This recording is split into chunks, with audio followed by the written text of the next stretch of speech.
Fitness, fitness, fitness. Welcome back to What's Worked For Me, episode 3. My name is Sean Scanlon. This series is all dedicated to all things mental health and all things that I've done that have helped me. Fitness, it's a very simple word, but yet such a profound meaning, especially in this world of mental health. Why do I want to talk about this today? Because other than the two things that I've already talked about, fitness has probably been right at the top of the echelon of things that have had a gigantic impact on my mental health. And so I want to dive deep into that. But first and foremost, I want to talk about what fitness actually is, because I think there's a misconception within a lot of people, especially who are in my shoes or were in my shoes with mental health, which is when you think about fitness, we tend to think about the extremes.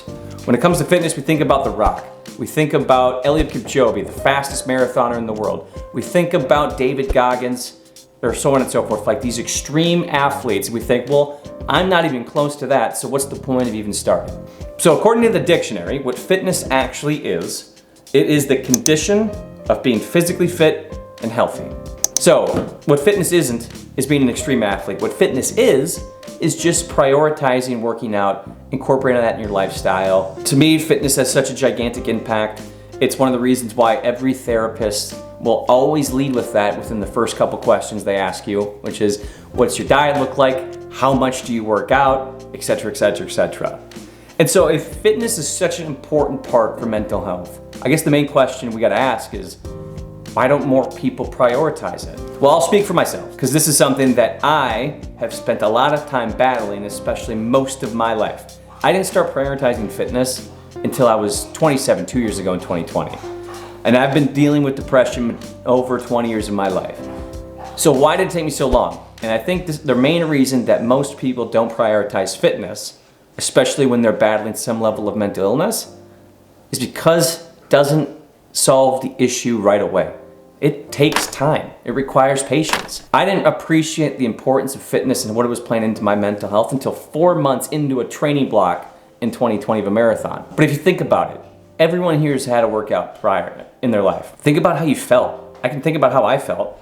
Every time I finish a hard run or a solid lifting session in the gym, the feeling that I have, I swear to God, if everybody could put that in a pill, everybody would be taking that daily. It's one of the best feelings in the world. So I think the main thing, unfortunately, is when you're struggling, the main thing is we want to just try to get better right away. But if you prioritize fitness, or at least especially when I prioritize fitness, it has had the single longest lasting positive effect in my life. So why? We all know about the physical benefits: lower body fat, higher energy, reduces physical disease, etc., etc. There's a reason we should be exercising. Our body wants to move. And so, but what about the mental aspects? How does it go into mental health? I think first and foremost, when you work out, obviously you get the blood moving, but the amount of endorphins and dopamine that you get through working out, I think goes under talked about. The amount of that gets flooded through your system each day is like taking an antidepressant. Constantly feeding yourself with endorphins and dopamine has a lasting and prolonged effect. But I think the other aspect too that does not get nearly talked about enough,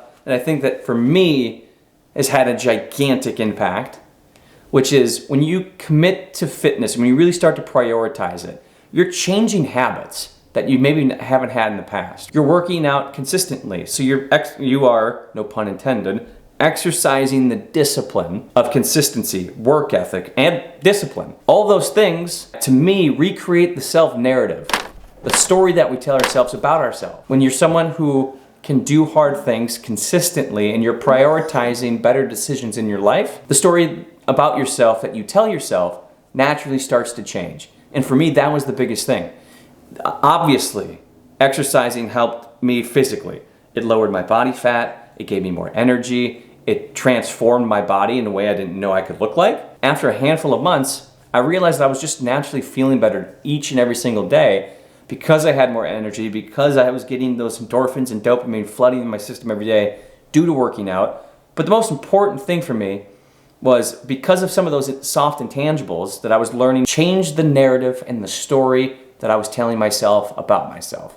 And to me, that's probably one of the biggest things that comes through prioritizing fitness.